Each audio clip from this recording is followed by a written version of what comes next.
सर्दी जितनी तेजी से बढ़ रही है उससे ज्यादा तेजी से बिहार में राजनीतिक गर्मी बढ़ रही है। नीतीश कुमार बीजेपी छोड़कर फिर से आरजेडी से हाथ मिला सकते हैं, ये अटकलें लगी रही थीं कि 29 दिसंबर को नीतीश कुमार दिल्ली पहुंच गए। सबसे बड़ी बात है कि 28 दिसंबर तक उनके कार्यक्रम की सूचना सार्वजनिक रूप से किसी को नहीं थी, लेकिन 28 दिसंबर की रात अचानक ये सूचना आई कि 29 दिसंबर की सुबह नीतीश कुमार दिल्ली पहुंचेंगे।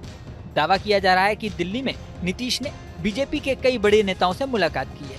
हालांकि नीतीश कुमार की पार्टी की ओर से कहा गया था कि वो सिर्फ मनमोहन सिंह के परिवार वालों से मुलाकात और बीजेपी नेताओं से औपचारिक मुलाकात करेंगे, लेकिन नेताओं से मुलाकात की बात सिर्फ औपचारिक नहीं मानी जा रही।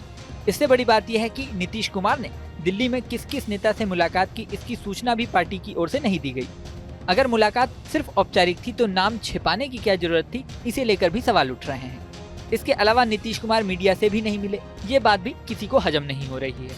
यही नहीं, जेडीयू यानी जनता दल यूनाइटेड के ऑफिशियल एक्स अकाउंट पर 30 दिसंबर को एक वीडियो पोस्ट किया गया है, जिसमें एक व्यक्ति एक पत्रकार से कह रहा है कि 1990 से लेकर 2005 तक बिहार की स्थिति बहुत खराब थी, लेकिन 2005 में जब से नीतीश कुमार सीएम बने हैं तब से स्थिति सुधर रही है। यहाँ तक तो सामान्य बात है, क्योंकि सभी पार्टियां अपने लीडर्स की तारीफ के वीडियो शेयर करती हैं, लेकिन इसके बाद एक खास गाना बजना शुरू होता है, जिसके बोल हैं, जिनसे बिहार का माथा हरदम ऊंचा, जिनके जैसा नहीं है कोई दूजा। इस तरह से पूरे गाने में ये मैसेज देने की कोशिश की गई है कि बिहार का सबसे बड़ा फेस नीतीश कुमार ही है। ये मैसेज ऐसे समय देने की कोशिश की गई है जब चुनाव होने में अभी 10 से 11 महीने का समय है।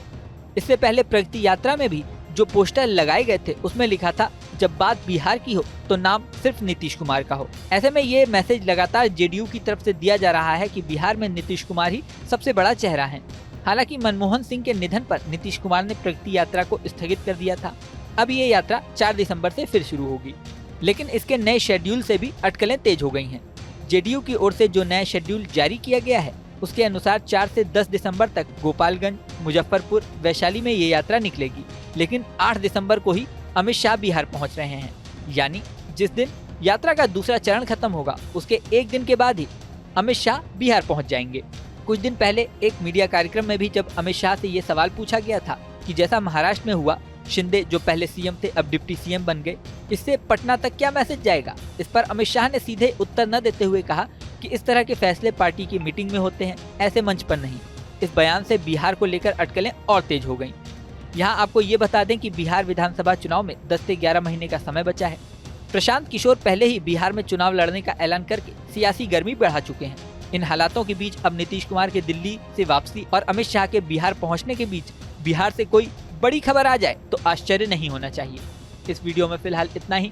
बने रहें न्यूज नेशन के डिजिटल प्लेटफॉर्म पर। न्यूज नेशन अब व्हाट्सएप पर खबरों के ताजा अपडेट के लिए न्यूज नेशन के इस क्यूआर कोड को स्कैन करें।